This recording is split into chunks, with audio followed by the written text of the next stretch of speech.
This is Vinod Kumar Verma and you are welcome to Madhuban BK English classes. सबसे पहले मैं जितने भी व्यूअर्स हैं उन सबको आज यानी कि विजयदशमी के पावन अवसर पर सबका हार्दिक अभिनंदन करना चाहूँगा। यानी कि सबों को ढेर सारी बधाइयाँ, विजयदशमी के ढेर सारी शुभकामनाएं। आज का दिन हमारे लिए बहुत ही इम्पोर्टेंट है क्योंकि आज ही के बुराइयों पर अच्छाइयों की जीत हुई थी। तो मैं हर स्टूडेंट्स को, जितने भी व्यूअर्स हैं उन सबको एक संदेश देना चाहूँगा कि आज संकल्प लीजिए कि अपने अंदर से जितने भी एबिल्स है उसे रिमूव कीजिए और अपने अंदर जो है गुडनेस को लाइए। इसके बाद आप अपने लाइफ में सफल होंगे, विजय होंगे, जीत होगी, आपकी अवश्य होगी। आप एग्जाम में अच्छे मार्क्स से पास होंगे, ऐसी मैं कामना करता हूं। तो चलिए अब शुरू करते हैं हम अपना टॉपिक। आज का हमारा टॉपिक है वॉइस। आज हम वॉइस को जानने वाले हैं, इंट्रोडक्शन जानेंगे वॉइस का। तो चलिए देखते हैं कि वॉइस क्या है। वॉइस पढ़ने से पहले हमें कुछ चीज़ों को जानना होगा कि वॉइस हम आखिर क्यों पढ़ते हैं, वॉइस क्यों जरूरी है। जब तक हम उसके बारे में नहीं जानेंगे तो कोई भी टॉपिक पढ़ने से कोई फायदा नहीं होगा। तो सबसे पहले तो वो जानना होता है कि जो चीज़ हम पढ़ने जा रहे हैं ना उसका हमारे लाइफ में यूज़ कहाँ है। जब तक यूज़ नहीं जानिएगा तो फिर पढ़ने से कोई फायदा नहीं होगा। चलिए देखते हैं वॉइस। देखिए वॉइस जो है ना क्यों पढ़ते मैं बताता हूँ। सबसे पहले मैं कुछ सेंटेंस बताना चाहूँगा। इसमें वॉइस मीन्स क्या होता है, वाच्य होता है ना। इसके दो होते हैं, जो ट्रांजिटिव वर्ब होता है ना उसके दो वॉइस होते हैं, एक्टिव वॉइस होते हैं और पेसिव वॉइस होते हैं, ट्रांजिटिव वर्ब। ओके, तो सबसे पहले मैं कुछ सेंटेंसेस लेना चाहूँगा। देखिए कि वॉइस क्यों पढ़ना जरूरी है। मैंने कुछ स्टूडेंट से सवाल किया था, ऑफलाइन बैच के कुछ स्टूडेंट्स थे हमारे पास, उसमें मैंने सवाल किया था कि लाश जा रहा है, ठीक है, हम उसे कैसे अंग्रेजी में ट्रांसलेट करेंगे। लाश जा रहा है, समझिएगा, गौर से थोड़ा देखिएगा, इस सेंटेंस को सुनिएगा और समझिएगा। लाश जा रहा है। तो एक किसी विद्यार्थी ने जवाब दिया, क्या जवाब दिया, द कॉप्स इज गोइंग। क्या बोला उसने, द कॉप्स इज गोइंग। लाश का होता है कॉप्स, उसने बोला the corpse is going. How can this be possible. लाश जा रहा है तो उसको बोलते हैं द कॉप्स इज गोइंग। क्या लाश जो है वो जा सकता है कहीं? क्या नहीं, वो तो मृत है ना, डेड बॉडी है, तो कैसे जा सकता है। तो फिर द कॉप्स इज गोइंग कैसे हो सकता है। मैंने कहा कि द कॉप्स इज गोइंग कैसे हो सकता है। हम बोलते हैं कि मैं स्कूल जा रहा हूं, I am going to school बोलेंगे, वह स्कूल जाता है, ही गोज टू स्कूल बोलेंगे, ठीक है। लेकिन लाश जा रहा है तो उसको हम द कॉप्स इज गोइंग कैसे बोल सकते हैं। अरे वो तो मृत शरीर है ना, कैसे जा सकता है, अपने आप कहीं जा सकता है क्या, नहीं जा सकता है ना। हाँ, उसे तो 4 पर्सन जो है उठा के ले जा रहे हैं। तो चलिए देखते हैं हम इसे कैसे ट्रांसलेट करते हैं। तो ऐसे सेंटेंसेस को बनाने के लिए ही हमारे पास जो है ना एक हथियार के रूप में ग्रामेरियर ने हमें क्या दे दिया है, वॉइस दे दिया है। कि जब हम इस हिसाब से नहीं बना सकते हैं तो उसे कैसे, ये सेंटेंसेस जो है पेसिव में बनेगा, पेसिव में, यस पेसिव वॉइस को यूज करना होगा। तो सबसे पहले देखिए वॉइस क्या है, मैं इसे बता दूं कैसे बनेगा। पहले इस सेंटेंस को लिख देता हूं कि लाश जा रहा है। आप इसे कैसे ट्रांसलेट कीजिएगा, इसका जो है ट्रांसलेशन ऐसे होगा, the corpse is being carried away. इसे आप इस हिसाब से बनाइएगा, लाश जा रहा है, the corpse is being carried away. वो खुद से नहीं जा रहा है ना, उसे ढो के ले जाया जा रहा है। देखिए the corpse is being carried away, यानी कि वो पेसिव में काम क्या हो रहा है, ये सब्जेक्ट यहां थोड़ी ना है, कुछ काम वो थोड़ी ना कर रहा है। यानी कि लाश कुछ कर रहा है, लाश अपने आप जा रहा है क्या, नहीं, अपने आप तो नहीं जा रहा है। उसे क्या किया जा रहा है, 4 पर्सन्स उसे कांधा दे के ले जा रहे हैं, यानी कि ढो के ले जाया जा रहा है उसे। यस समझिएगा, ढो के ले जाया जा रहा है। तो सेंटेंस हमारा क्या हो गया, पेसिव में हो गया, है ना।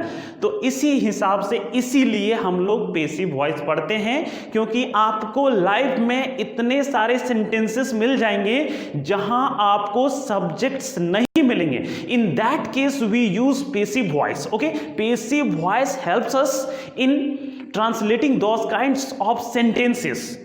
समझे? तो ऐसे यानी कि पेसिव वॉइस का जब हम हेल्प लेते हैं, सहारा लेते हैं, तो ऐसे सेंटेंसेस को हमें, हिंदी के सेंटेंसेस को अंग्रेजी में ट्रांसलेट करने में मदद करते हैं. तो ये था हमारा. ठीक है, चलिए अब देखते हैं वॉइस क्या है. और मैं कुछ एग्जांपल बताना चाहूंगा कि आप कैसे, जैसे हमने बोला कि गेहूं उपजाया जाता है. इस सेंटेंस को आप देखिए, गेहूं उपजाया जाता है, गेहूं उपजाया जाता है ना. इस सेंटेंस को आप कैसे ट्रांसलेट करेंगे? अगर आपको बोलना होगा तो आप कैसे बोलेंगे? यस, इसमें देखिए कोई सब्जेक्ट नहीं है, दूसरे के द्वारा काम हो रहा है. किसके द्वारा हो रहा है? दैट मीन्स यहां सब्जेक्ट गायब है, सब्जेक्ट नहीं है इस सेंटेंस में, है ना. गेहूं उपजाया जाता है, ठीक है, लेकिन कौन उपजाते हैं? Generally we know that farmers grow crops, farmers grow wheat. Yes, farmers उसे ग्रो करते हैं. तो फार्मर्स का तो यहां जिक्र है ही नहीं, किसानों का तो जिक्र है ही नहीं. तो ऐसे सेंटेंसेस को हम कैसे ट्रांसलेट करेंगे? तो ऐसे सेंटेंस को देखिए पेसिव वॉइस में हम ट्रांसलेट करते हैं. कैसे करते हैं? गेहूं उपजाया जाता है तो हम लिखेंगे wheat, wheat is grown. Simply इस तरह से हम बनाते हैं. तो जब तक आप एक्टिव से पेसिव नहीं समझिएगा कि एक्टिव क्या होता है, पेसिव क्या होता है, तो ऐसे सेंटेंसेस आप ट्रांसलेट नहीं कर सकते हैं. अगर आप बोलना चाहें तो ऐसे सेंटेंसेस नहीं बोल सकते. जैसे मैं एक और एग्जांपल लेना चाहूंगा. ठीक है, जैसे बोलते हैं सड़कों की मरम्मत की गई.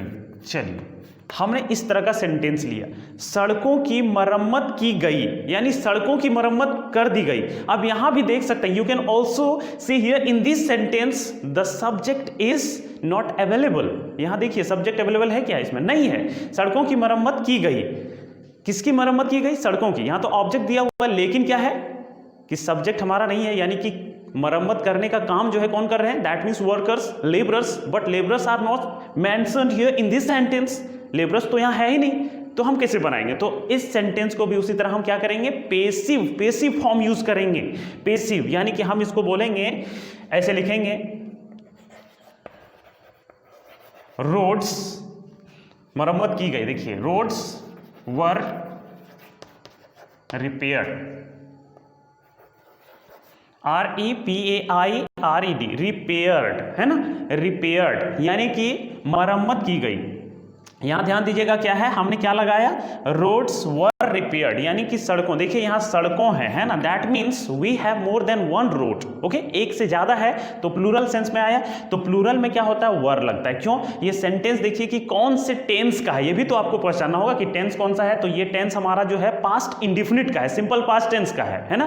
तो उसमें जो होता है, जब हम पेसिव से चेंज करते हैं तो उसका जो एक्सिलरी वर्ब यूज होता है ना, उसमें वाज और वर यूज करते हैं. तो यहां वर क्यों लगा? ये बात हमारा यहां चूंकि प्लूरल है ये, है ना, और रोड से, इसलिए वर लगा, तो ऐसा होगा. ठीक है, तो अब आपको तो समझ में आ गया होगा. ये ऐसे सेंटेंसेस जिसमें सब्जेक्ट दिया हुआ ही नहीं है तो हम कैसे यूज करेंगे? क्योंकि जिसमें सब्जेक्ट रहता है उसे तो हम बना लेते हैं टेंस का यूज करके, लेकिन टेंस के द्वारा यहां आप नहीं बना सकते हैं, क्योंकि उसका जो स्ट्रक्चर सब्जेक्ट वर्ब और ऑब्जेक्ट का जनरल सेंटेंस का जो स्ट्रक्चर है उसमें तो नहीं, उसमें भी इसी तरह ही होता है. लेकिन ये सेंटेंस पेसिव, तो पेसिव आपको सीखना क्यों जरूरी है, अब यहां से आपको समझ में आ गया होगा, है ना. तो अब हम यहां से शुरू करेंगे पेसिव, एक्टिव से पेसिव का पूरा कंप्लीट पढ़ेंगे. बहुत सारे इसमें वीडियोस मिलेगा आपको, है ना. बस हमारे साथ आप बने रहिए, आपका कंसेप्ट कंप्लीट क्लियर होगा. कंप्लीट जितने भी प्रकार के वॉइसेस होते हैं, ठीक है, एक्टिव से पेसिव कैसे बनाते हैं, हर प्रकार के सेंटेंस को मैं कवर करने जा रहा हूं. ये हमारा वॉइस का भी एक सीरीज चलेगा, जैसा कि हमने टेंस का सीरीज चलाया था. अब यहां से हमारा वॉइस का सीरीज शुरू होगा. ठीक है, तो थोड़ा सा जान लेते हैं वॉइस के बारे में क्या है, उसके बाद आगे वाला वीडियो में हम लोग देखेंगे voice.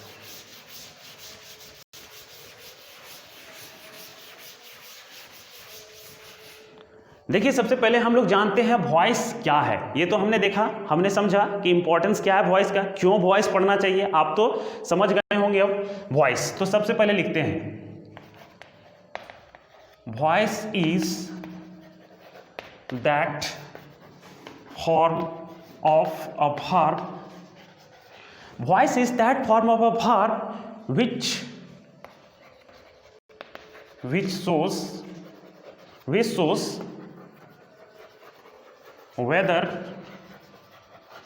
which shows whether what is denoted by the subject does something or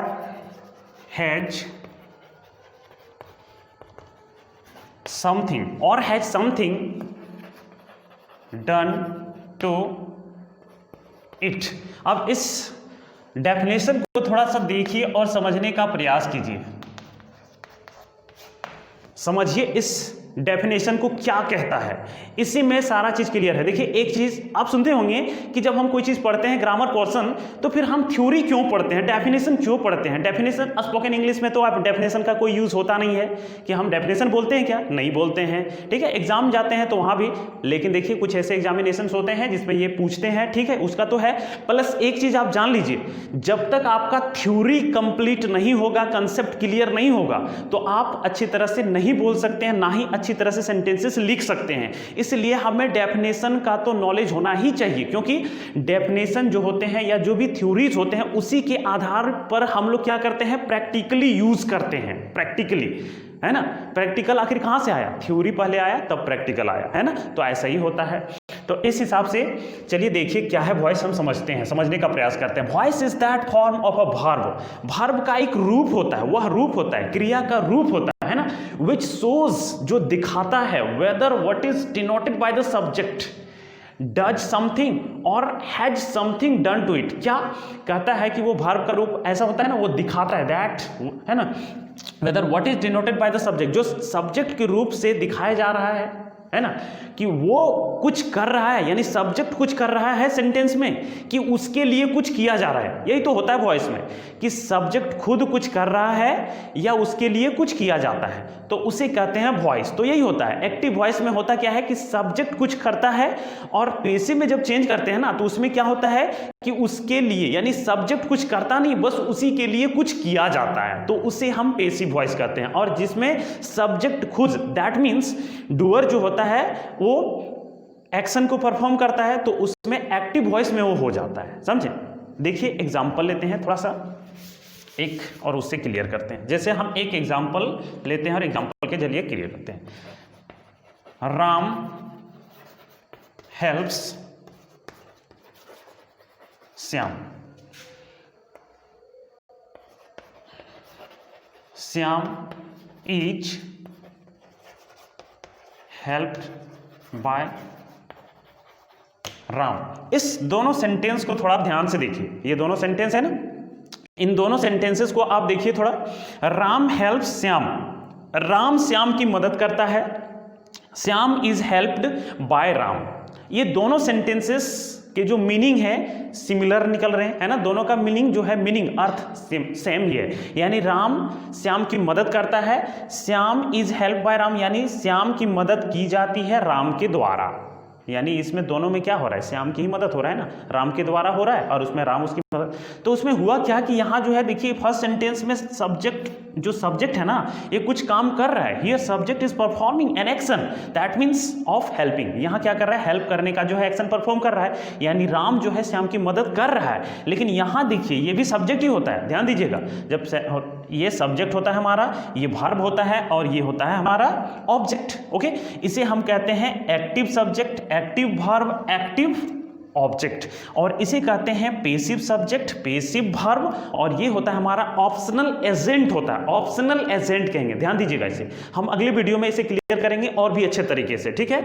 तो इसमें क्या हो रहा है आप देखिए सेकंड, इसमें तो समझ में आ गया कि ये एक्शन परफॉर्म कर रहा है फर्स्ट में, लेकिन सेकंड में क्या हो रहा है कि ये परफॉर्म नहीं कर रहा है। सब्जेक्ट यहाँ क्या कर रहा है, ये किसी दूसरे के द्वारा, यानी दूसरे के द्वारा जो एक्शन हो रहा है, उसके द्वारा जो किया जा रहा है, बस उसका ये क्या कर रहा है, रिजल्ट उसका जो हो रहा है, परिणाम, बस परिणाम को भोग रहा है ना, यहाँ काम नहीं कर रहा है। मतलब ये पैसिव है, निष्क्रिय है। सिंपली समझिए ना कि एक्टिव मीन्स, एक्टिव जो होता है फुर्तीला होता है, मतलब काम कर रहा है, सक्रिय होता है, और पेसिव मीन्स निष्क्रिय, यानी कि वो काम नहीं। तो इसमें निष्क्रिय है सब्जेक्ट, है ना, यही बोल सकते हैं कि ये बस उसका जो रिजल्ट हो रहा है बस उसका परिणाम भोग रहा है। तो ये था हमारा आज का वीडियो। आगे के वीडियो में और हम क्लियर करेंगे, आगे पढ़ते जाएंगे, अभी बहुत सारा इसमें पढ़ना है। ठीक है, आज तक के लिए इतना ही है। अगर आपको वीडियो अच्छा लगा हो तो आप वीडियो को लाइक कर दीजिए। अगर आप इस चैनल में पहली बार आए हो तो चैनल को सब्सक्राइब कर लीजिए, क्योंकि आपको ग्रामर के हर टॉपिक्स का वीडियो इस चैनल पर मिलने वाला। Thanks for watching this video.